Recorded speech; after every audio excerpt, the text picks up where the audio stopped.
You have some narrative in your mind that is so negative that when you look in the mirror, you see somebody worth trashing. You see what's wrong. You pick apart your appearance. And I want to reverse that, because here's the deal about self-confidence. Self-confidence begins with you. You realize the word self is in there, right? I can't give you confidence. I can give you a little boost. I can give you tools. I can encourage you. But confidence is forged in fire. It's something that's within you. And here's the thing I want you to realize about confidence. You are a confident person. That's why you miss feeling that way. You can only miss what you know. You've just been blocked from the feeling of it. And wherever you are right now in your life, I'm telling you, confidence is in there. You just got to figure out how to tap into it.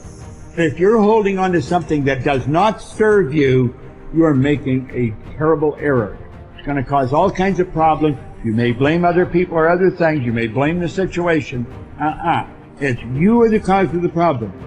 The man that told me to pick up this book and read it, Ray Stanford, he had a saying. He used to say to me, Bob, you're the only problem you'll ever have, and you're the only solution. I think it might have taken me 5 years to understand it. But I do understand it. And you know something? I am the only problem I'll ever have, and I am the only solution. Don't hold on to anything that is not serving you. Reject it. You know the beautiful part about having an inductive reasoning factor? That's the part that chooses thoughts. You can accept or reject.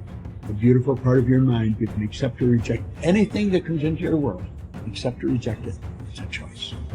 Don't hold on to anything that is not serving you. If we play the victim role, then we are using our personal power to be helpless.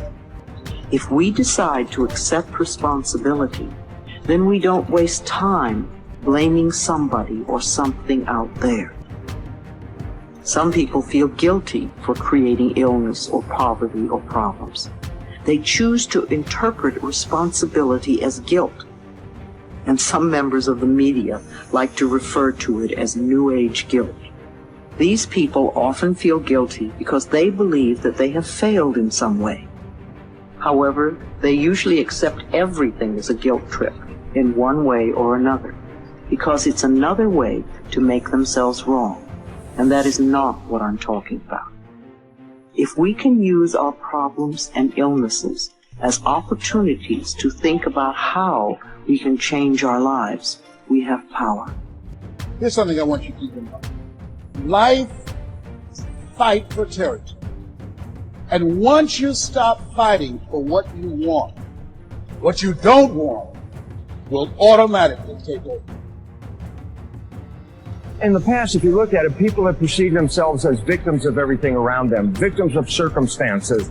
And then we go, oh, I'm sorry, life did not give me those wonderful things that other people have. And the simple reality is, no, if you have an issue, it's not the outside. This is what we've always, universe, give me something. We now know that our issues are internal. It's our own subconscious beliefs that we've been programmed with of disempowerment. Like when a child is growing up and getting its programs, just think of what things parents say.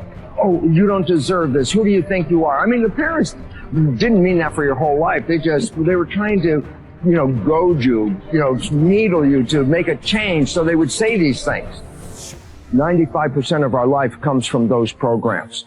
So if you have disempowering beliefs about who you think you are, because you got them from other people, that's how you know who you are. These disempowering beliefs play 95% of the day in an average person's life. So I say, my wishes and desires, I want success, I want great relationships, I want all these wonderful things, I want health. I go, well, that's conscious mind, because conscious mind's creative. But as science reveals, only 5% of the day are we operating from our own personal wishes and desires. 95% of the day we operate from the programs that we got in the first 7 years. And if those programs, which psychologists have told us 70% are negative and disempowering and self-sabotaging, I say, good, apply these 95% of the day in your life. And you realize why your life is a struggle. It's not a struggle because the universe is not providing. It's a struggle because your own consciousness is not accepting. And this is where we have to change. And so getting control of your mind, taking charge of your consciousness, is a way of overcoming those limitations. There are many different ways to take this control back in your life. And one of them is the ability to, like in yoga, for example, to be the master of your mind and not let it run the monkey mind. Let it run. No, I want this. Don't let this other one go. And so overcoming the old self allows us to become somebody else. And there is that period of transition. I call it the void, where there's just not a lot happening. And you just got to be able to keep going and continuously get to the end of your belief, where most people stop. I just had a fabulous conversation with someone this weekend. Broke through to the other side, and now there's so much magic happening around this person. But she's worthy now to receive it, and that is the key, because the universe only gives us what we think we're worthy of receiving. So we got to become initiated into this and understand it. Thousands of years of programming that says that we have to change things matter to matter, in three-dimensional reality, and it will take time. But to begin to connect to that resource called the quantum field and create from the field instead of from matter, there's a lot of unlearning that has to go on. You have to really begin to mentally rehearse. Like, so you ask yourself at the end of your day, I do this every day, how'd I do? How'd I do today, bro? How'd you do? Did you do good? Where'd you fall from grace? What was it that caused you to go unconscious for the rest of the day? Like, what was that moment? Now, if you're a student of life, you'll begin to contemplate, well, it was that person that said that thing, then I reacted, or I got this email, or things didn't go my way, and I started feeling angry or frustrated or fearful. The next time that happens, how could I evolve my experience? Now, you may have to search for some answers of the best model to build, or you may actually have a long contemplation and start to go, the next time that happens, I think I'm going to do this, or I'm going to do that, or I'm going to plan my behaviors.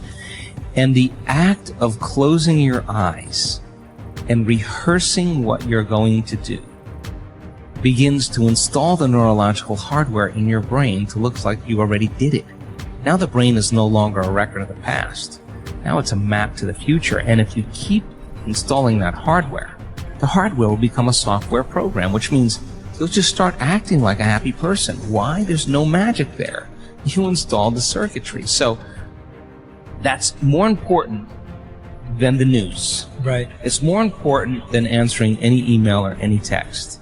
It's more important than talking about your past. If you want to enjoy self-confidence on the outside, you must practice complete integrity on the inside. The foundation of self-confidence is for you to live your life consistent with your innermost values and principles, while thinking and acting in harmony with your highest aspirations. Men and women with the most solid self-confidence are those who are absolutely clear about what it is they believe to be right and good and worthwhile, and who live their lives consistent with these values. Everything they do or say is an expression of their innermost convictions. Your whole world can fall down around you, but as long as you know that you are doing the right thing, you will have a deep inner sense of calm that will manifest itself in an attitude of confidence and self. In an attitude of confidence and self-assurance in any situation. You will have many ups and downs in life. But what is most important is that you remain true to yourself. Your true values are only expressed in your actions, in what you do. You can tell what you truly believe by observing what you do in any situation in which you have to make a choice, especially when you are under stress and pulled in two directions at once, with opposing demands or responsibilities. This is when your true values are revealed. The action that you take in any given situation will tell you which of your values is uppermost or whether you have any values at all. It is not what you say, hope, wish, or intend, but only what you do that counts. Your choices of the actions you take tell you unerringly who you really are. You can develop within yourself a superb set of values by acting as though you already had those values. You can develop integrity and courage and compassion and confidence by behaving as though you already had these qualities.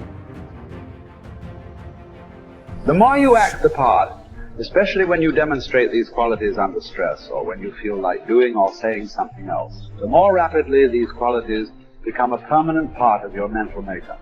The more you practice good values, the more rapidly you become a truly superior person. The keys to developing the unshakable self-confidence that will make everything else possible for you are self-control, self-mastery, and self-discipline. Self-confidence can come directly by behaving in a self-confident manner, but more often it comes indirectly by doing and saying the things and practicing the behaviors that need self-confidence. The most important self-development behavior is living consistently with your highest values at every opportunity,